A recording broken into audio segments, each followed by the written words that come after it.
मोदी गए दुनिया के सबसे खतरनाक देश। इस देश में मोदी के साथ जो हुआ देखकर आपको भी यकीन नहीं होगा। भारत के प्रधानमंत्री नरेंद्र मोदी ने एक बार फिर कर दिखाया वो काम जिसे करने की किसी में हिम्मत नहीं थी। वो वहां पहुंचे जहां दुनिया के सबसे ताकतवर देश भी जाने से डरते हैं। वो पहुंचे उस देश में जिसे दुनिया के नक्शे पर तो छोटा कहा जाता है, लेकिन वहां का माहौल इतना खतरनाक है कि वहां कदम रखना मतलब सीधे मौत के दरवाजे पर खड़े होना। लेकिन मोदी हैं तो नामुमकिन भी मुमकिन है। जहां दुनिया के बड़े बड़े राष्ट्राध्यक्ष जाने से कांपते हैं, जहां अमेरिका, रूस, चीन तक अपने नेताओं को भेजने से पहले 10 बार सोचते हैं, वहां मोदी जी बिना किसी डर के पहुंचे। क्योंकि मोदी जी का सपना सिर्फ भारत को आगे बढ़ाना नहीं, बल्कि भारत को एक ऐसी महाशक्ति बनाना है जिसे दुनिया सलाम करे। यह कोई साधारण दौरा नहीं था। यह एक ऐसा मिशन था जो जोखिम से भरा था, जहां एक गलत कदम भी इतिहास बदल सकता था। लेकिन मोदी जी जब ठान लेते हैं तो फिर कोई भी दीवार, कोई भी खतरा उन्हें रोक नहीं सकता। अब आप सोच रहे होंगे आखिर ये देश कौन है, किस देश को दुनिया इतना खतरनाक मानती है? तो सुनिए, ये देश है ब्रुनेई। एक छोटा सा देश, लेकिन दुनिया के सबसे अमीर देशों में से एक। यहाँ के सुल्तान हसनल बोलकिया दुनिया के सबसे अमीर शासकों में गिने जाते हैं। उनके पास दौलत के अंबार हैं, 5000 से भी ज्यादा लग्जरी कारें, जिनमें रोल्स रॉयस, बुगाती, फरारी, मर्सिडीज जैसी कारें तो उनके गैरेज में यूं खड़ी हैं जैसे आपके घर में खिलौने पड़े हों। उनके पास प्राइवेट जेट्स, महंगे यॉट्स, महलों की लंबी कतार है। एक एक गहना, एक एक वस्त्र करोड़ों का है। उनकी कुल संपत्ति $50 बिलियन से भी ज्यादा आंकी जाती है। लेकिन सवाल ये नहीं है कि उनके पास क्या है। असली सवाल ये है कि ब्रुनेई को खतरनाक क्यों कहा जाता है। दरअसल ब्रुनेई एक ऐसा देश है जहां पर कानून का सिस्टम दुनिया से बिल्कुल अलग है।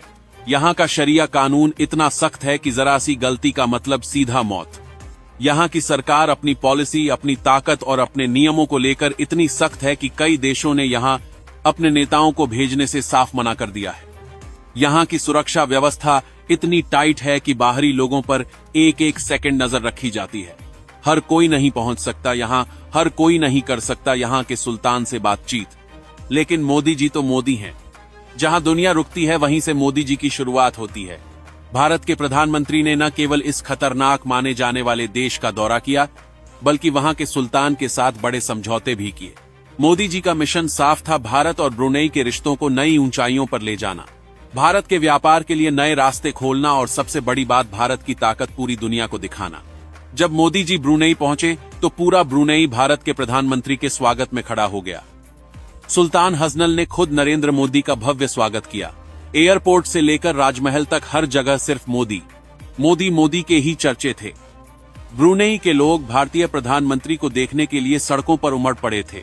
ये वही देश था जहां आज तक कोई भी भारतीय प्रधानमंत्री नहीं गया था। ये वही देश था जहां जाने से बड़े बड़े नेता कतराते थे।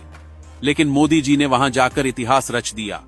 वो सिर्फ एक दौरा नहीं था, वो भारत की शेर की दहाड़ थी। मोदी जी ने सुल्तान के साथ बातचीत में भारत के लिए कई नए व्यापारिक दरवाजे खोले, तेल और गैस से जुड़े बड़े बड़े प्रोजेक्ट्स की शुरुआत की।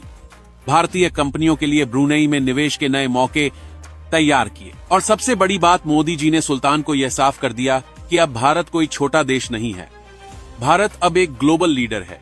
ब्रुनेई जैसे देश के साथ समझौते करके मोदी जी ने एक मजबूत संदेश दिया, भारत अब किसी से डरता नहीं। भारत अब सिर्फ देखने वाला देश नहीं, भारत अब खेल बनाने और बदलने वाला देश है। उन्होंने दुनिया को दिखा दिया कि अगर कोई भारत के लिए खतरा माने जाने वाले देश में जा सकता है तो वो बस नरेंद्र मोदी हैं। इस दौरे ने साफ कर दिया कि भारत की विदेश नीति अब मजबूरी की नहीं, मजबूती की है। अब भारत झुकने वाला नहीं, अब भारत डट कर खड़ा रहने वाला देश है। मोदी जी ने एक बार फिर दुनिया को बता दिया कि वो सिर्फ प्रधानमंत्री नहीं हैं, वो भारत की आवाज हैं, वो भारत की ताकत हैं। अगर आपको भी लगता है कि मोदी जी देश के लिए दिन रात मेहनत कर रहे हैं, अगर आपको भी लगता है कि भारत अब एक महाशक्ति बनने की राह पर तेजी से बढ़ रहा है, अगर आपको भी यकीन है कि मोदी जी ने भारत का नाम ऊंचा कर दिया है, तो कमेंट में लिखो जय हिंद और इस वीडियो को शेयर कर सब तक पहुंचा दो।